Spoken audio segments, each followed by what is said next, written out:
GPSC pass કરવી અને સીધા જ સરકારમાં ક્લાસ 2 અધિકારી તરીકે લાગવું આ દરેક યુવાનનું સપનું હોય છે અને એ સપનાને પૂરું કરવા માટે થઈ અને એ લોકો અથાગ મહેનત પણ કરતા હોય છે, પરંતુ શું તેની અંદર જ્ઞાતિવાદ અને જાતિવાદ આવે છે? આ સવાલ એટલા માટે ઊભો થયો કે સૌથી પહેલા હરિભાઈ ચૌધરીએ આરોપ લગાવ્યો અને હરિભાઈ ચૌધરીએ એવું કીધું કે એસસી, એસટી અને ઓબીસીના જે વિદ્યાર્થીઓ છે તેમની ઓરલ પરીક્ષા એટલે કે મૌખિક પરીક્ષાની અંદર તેમની સાથે અન્યાય કરવામાં આવે છે અને જે જનરલ કેટેગરીના યુવાનો છે તેમને વધારે માર્ક્સ આપવામાં આવે છે. પણ હવે જીપીએસસીના ચેરમેન એટલે કે આઈપીએસ અધિકારી હસમુખ પટેલનું રાજીનામું માંગવામાં આવ્યું છે. કોણે રાજીનામું માંગ્યું છે અને કેમ હસમુખ પટેલનું જ રાજીનામું માંગવામાં આવ્યું, જાણીશું આ રિપોર્ટમાં. નમસ્કાર, હું છું ગોપી ઘાંગર અને આપ જોઈ રહ્યા છો નિર્ભય ન્યૂઝ. છેલ્લા ઘણા વખતથી જીપીએસસી પરીક્ષાની અંદર એસટી, એસસી અને ઓબીસીના વિદ્યાર્થીઓની સાથે અન્યાય થઈ રહેલો હોવાની વાત સામે આવી અને આ બધાની વચ્ચે ફૂડ્સ એન્ડ ડ્રગ્સ ડિપાર્ટમેન્ટની પરીક્ષાને પણ રદ કરવામાં આવી, કારણ કે હસમુખ પટેલ દ્વારા એવું ટ્વીટ કરવામાં આવ્યું કે જે અધિકારી ઓરલ પરીક્ષા લેવાના હતા તે જ અધિકારી ત્યાં આગળ મોક ડ્રીલ માટે ગયા હતા. સરદાર ધામની અંદર જે મોક ડ્રીલ લેવાઈ હતી તેમાં તેઓ ગયા હતા અને ત્યારબાદ આ પરીક્ષાને રદ કરવામાં આવી. એટલે ક્યાંક ને ક્યાંક જે લોકો એસસી, એસટી અને ઓબીસીના છે, જે લોકો એવું કહી રહ્યા હતા કે અમારા સમાજના વિદ્યાર્થીઓ સાથે અન્યાય થઈ રહ્યો છે, તેને ક્યાંક આ જે ટ્વીટ કરવામાં આવી, આ પરીક્ષા જે કેન્સલ કરવામાં આવી તેને સમર્થન મળતું હોય તેવું પણ તેમને લાગ્યું અને હવે આઈપીએસ અધિકારી અને જીપીએસસીના ચેરમેન હસમુખ પટેલનું રાજીનામું માંગવામાં આવી રહ્યું છે. હસમુખ પટેલનું રાજીનામું એટલે માંગવામાં આવી રહ્યું છે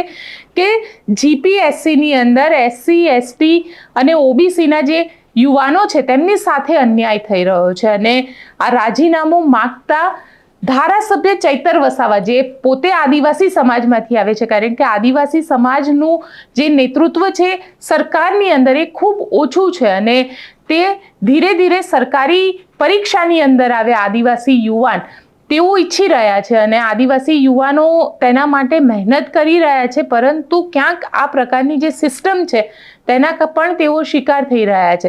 એટલે ચૈતર વસાવાએ હવે હસમુખ પટેલનું રાજીનામું માંગી લીધું છે. રાજીનામું માંગતા શું કહ્યું ચૈતર વસાવાએ તે સાંભળીએ. છેલ્લા 10 વર્ષથી ગુજરાત પબ્લિક સર્વિસ કમિશન દ્વારા જે મૌખિક ઇન્ટરવ્યુ રાખવામાં આવે છે ત્યારે આ મૌખિક ઇન્ટરવ્યુની પ્રથા એ જ્ઞાતિવાદી પ્રથા બની ગઈ છે. જે ભૂતકાળમાં દ્રોણાચાર્ય પ્રથા હતી એ આજે હસમુખ પટેલ પોતે બેસીને દ્રોણાચાર્ય પ્રથા ચલાવી રહ્યા હોય એવું અમને લાગે છે. છેલ્લા 10 વર્ષમાં જેટલી પણ ભરતીઓ કરવામાં આવી છે તમામ ભરતીઓમાં એસસી, એસટી, ઓબીસીના જેટલા પણ ઉમેદવારો હતા એને સીધી રીતે એમની સાથે હળહળતો અન્યાય આ જીપીએસસીના ચેરમેનો દ્વારા કરવામાં આવ્યો છે.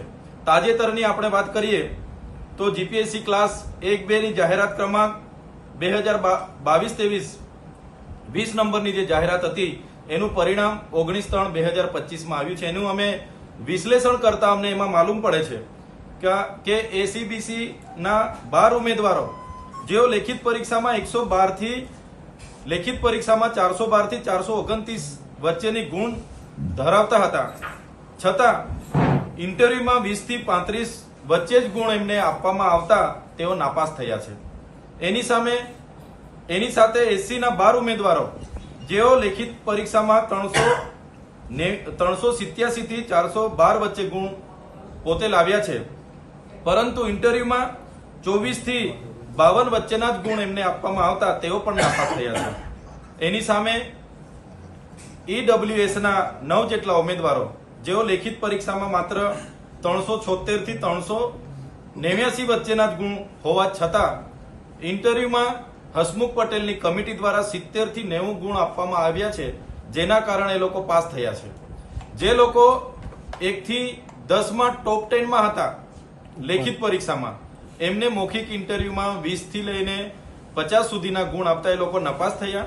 જે લોકો નીચે કેટેગરીમાં હતા, ખૂબ નીચે હતા, પણ એ ઈડબ્લ્યુએસના ઉમેદવારોને હસમુખ પટેલની ઇન્ટરવ્યુની કમિટી દ્વારા 72 થી 90 માર્ક આપી દેતા એ લોકો પાસ થયા છે. તેવી રીતે ભાઈ પટેલ જ્યારે આઈપીએસ સુરતમાં હતા ત્યાં પણ અમે તપાસ કરી, એમના સમયના કાર્યકાળ દરમિયાનના અધિકારીઓ સાથે વાત કરી છે, તો એમનું માનસિકતા જ્ઞાતિવાદી જ છે.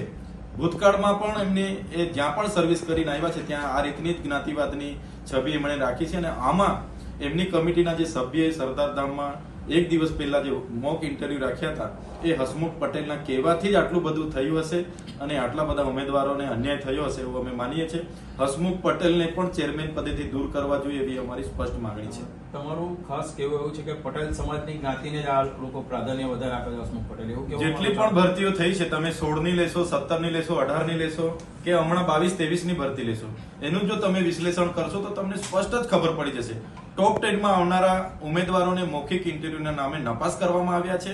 જે નીચે હતા એમને મૌખિક ઇન્ટરવ્યુમાં 70 થી 90 સુધીના માર્ક આપીને એમને પાસ કરવામાં આવ્યા. એના પરથી સ્પષ્ટ ફલિત થાય છે કે આમના કાર્યકાળ દરમિયાન જેટલી પણ ભરતીઓ થઈ છે એનો તપાસ કરવામાં આવે અને એમાં જે પણ લોકો જવાબદાર હોય એ કમિટી સહિત ચેરમેનો પર કાયદેસરની કાર્યવાહી કરવામાં આવે એવી અમારી માંગણી છે. સીધી તમે વિશ્લેષણ પરથી સ્પષ્ટ જ થયું છે ઈડબ્લ્યુએસ ના ઉમેદવારોના લેખિત પરીક્ષાઓમાં ગુણ ઓછા હતા, રેન્ક ઓછા હતા, નીચે હતા, છતાં એમને 70 થી 90 ગુણ આપીને એમને પાસ કરવામાં આવ્યા છે. જે લોકોના 400 થી પણ વધારે ગુણ હતા એ લોકોને મૌખિક પરીક્ષામાં 20 થી 50 માર્ક આપીને નપાસ કરવામાં આવ્યા છે. સ્પષ્ટ જ છે કે આમાં ક્યાંક ને ક્યાંક જ્ઞાતિ આધારિત માનસિકતા ધરાવતા હસમુખભાઈ પટેલ એમની કમિટી દ્વારા ચોક્કસ જ્ઞાતિને પાસ કરવા માટેનો ખેલ મોટો થયો છે એવું લાગે છે. એક જ્ઞાતિને ગોળ, એક જ્ઞાતિને ખોળ આપ્યો છે એવું અમને સ્પષ્ટ લાગે છે. ભ્રષ્ટાચારની લીટીકો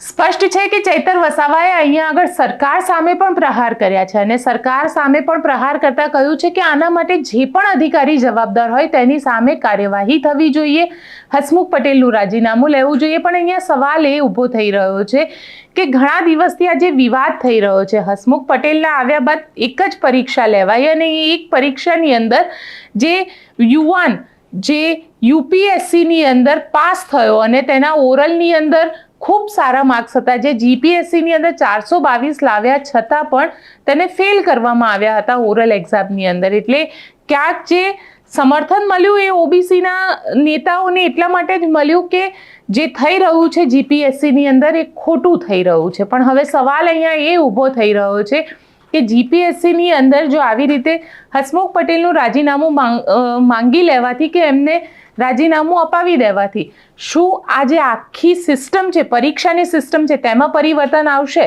કારણ કે પરિવર્તન પરીક્ષાની સિસ્ટમમાં લાવવાની જરૂર છે. આજે આખો ઇન્ટરવ્યુ થાય છે, ઇન્ટરવ્યુનું કોઈ વિડીયો રેકોર્ડિંગ નથી કરવામાં આવતું, કોઈ વિદ્યાર્થીને નથી આપવામાં આવતું કે એને ખબર પડે કે હા એના માર્ક્સ ક્યાં કપાયા હતા. જો આ સિસ્ટમની અંદર પરિવર્તન આવશે તો ચોક્કસથી જીપીએસસીની અંદર આ પ્રકારે અન્યાયની જે વાત છે તે વાત પણ નહીં થાય. આપ શું માનો છો કે જીપીએસસીની જે ઓરલ એક્ઝામ છે, જે મૌખિક પરીક્ષા લેવામાં આવે છે, પરીક્ષાની અંદર પરિવર્તન આવવું જોઈએ? જે વિડીયો રેકોર્ડિંગ થાય છે એ વિડીયો રેકોર્ડિંગ વિદ્યાર્થીઓને આપવું જોઈએ પરીક્ષા પત્યા પછી, એમનું રિઝલ્ટ આવ્યા પછી એ વિદ્યાર્થીઓને આપવું જોઈએ તાકી જે વિદ્યાર્થીના ઓછા માર્ક્સ આવે છે એને પણ ખબર પડે કે એના કેમ ઓછા માર્ક્સ આવે છે અને અન્ય વિદ્યાર્થીના જેના સારા માર્ક્સ આવ્યા છે તો કેમ સારા માર્ક્સ આવ્યા છે તે થવું જોઈએ કે નહીં? કોમેન્ટ બોક્સમાં ચોક્કસથી લખીને જણાવજો અને અમારી ચેનલ નિર્ભય ન્યૂઝને લાઇક, શેર અને સબસ્ક્રાઇબ કરવાનું ભૂલશો નહીં. આભાર.